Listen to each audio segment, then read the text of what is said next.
Secretary Donald Rumsfeld. He's the author of Known and Unknown, a memoir. The book is on the New York Times bestseller list, and I'm pleased to say that the proceeds of the book are going to charities that support the military families, their wounded, and their children. Secretary Rumsfeld, welcome, sir. Thank you so much, Larry. It's my great pleasure. Look, I want you to help us understand this Libyan business, I'm going to call it. I guess that we've already had mission creep. Now we've moved from a no-fly zone to regime change to get rid of the madman Gaddafi. And I just want to ask you, how's that going to happen? How are we going to get rid of Gaddafi? How are we going to have regime change? In my book, I talk about a principle, and the principle is that the mission ought to determine the coalition, and the coalition ought not to determine the mission. That is to say that you need to decide up front what it is you want to do and then fashion a coalition around that. And it seems to me that the confusion about what the mission is, whether it's regime change or not, there's a big debate about what it really is. And that is a problem. A second aspect of that, Larry, is this.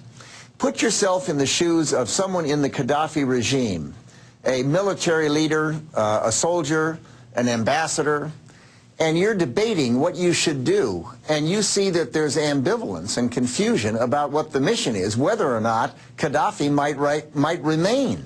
If you think there's a chance that Gaddafi might remain, your decision might be somewhat different than it would be if you knew the coalition was determined to remove Gaddafi. Yeah, but look, there's a couple things here right off the top that I don't understand. Maybe you can clarify. First of all, I want to know, do you yourself support this whole action? I don't know what the action is. If we listen to the press and we are unclear what the mission is, I think it is impossible to know what one would support. I think that the long delay probably missed an opportunity, and I think the open issues that remain make it somewhat difficult. I would like to add one other thing.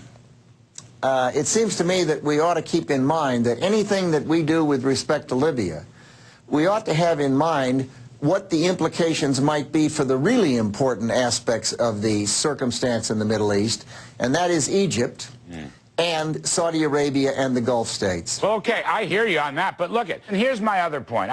Who are these rebels, okay?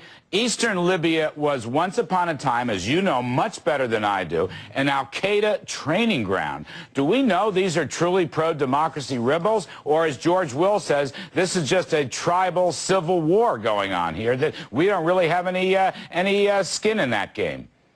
I think your question is just critically important, and we have, at least the American people and those of us outside of the government, I don't believe have been given any real fix as to who the rebels are. And the answer to that question, of course, is of critical importance. And one would hope that that there are people in the intelligence community who are trying to sort that type of thing out. When you're at the Pentagon, did you ever do analysis on Libya and who's in Libya besides Gaddafi? I mean, there are a lot of commentators, and look, loose lips sink ships, and I'm certainly not the expert, sir, but a lot of people say, for all we know, these are extreme Muslim fundamentalists that we are somehow trying to defend. And in worst case, they might be al-Qaeda's, our blood enemy and so forth. So this is a question. If we don't answer that question, how can the United States take any further actions and get more deeply involved in this? The name of my book is Known and Unknown. What you've just described is a known unknown.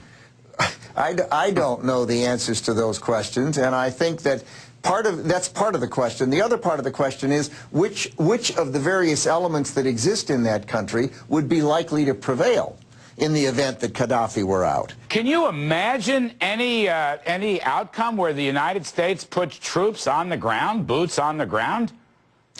I can't. You know, one can imagine that we might have some people there trying to answer some of the very good questions you've posed on a clandestine or covert basis, but I'm not knowledgeable about what we may or may not be doing from a covert standpoint. But until there is some sense of that, clearly it alters what the role of the United States ought to be. Secretary Rumsfeld, let me ask you, you were starting to talk about the impact on Saudi Arabia and Bahrain and Yemen regarding this Libyan intervention. What are the implications going to be, do you think, for Saudi Arabia, which, of course, regarding oil and a lot of other things, is a huge topic of conversation? I think what one has to realize is that when the United States of America takes an action one place, it has an effect in that place, to be sure. It also has an effect elsewhere around the world. And you can be certain that the people in Saudi Arabia, the people in Bahrain and in the Gulf states and Yemen, as well as the people in Egypt, are watching the administration's behavior, their decisions, their public utterances, and they're making decisions, their own decisions, about what they will do next based on what they see the United States and Western European countries doing.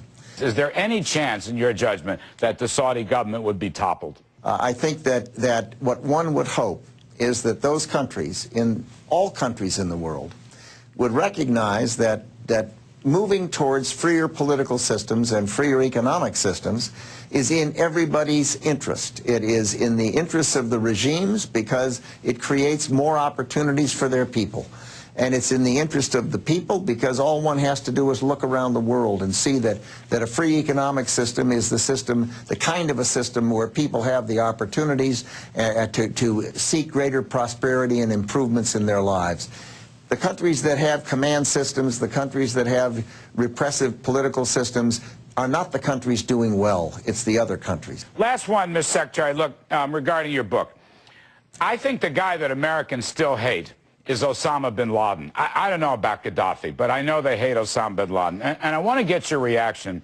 A very tough review of your book by Peggy Noonan, who calls you the defense secretary who let bin Laden get away.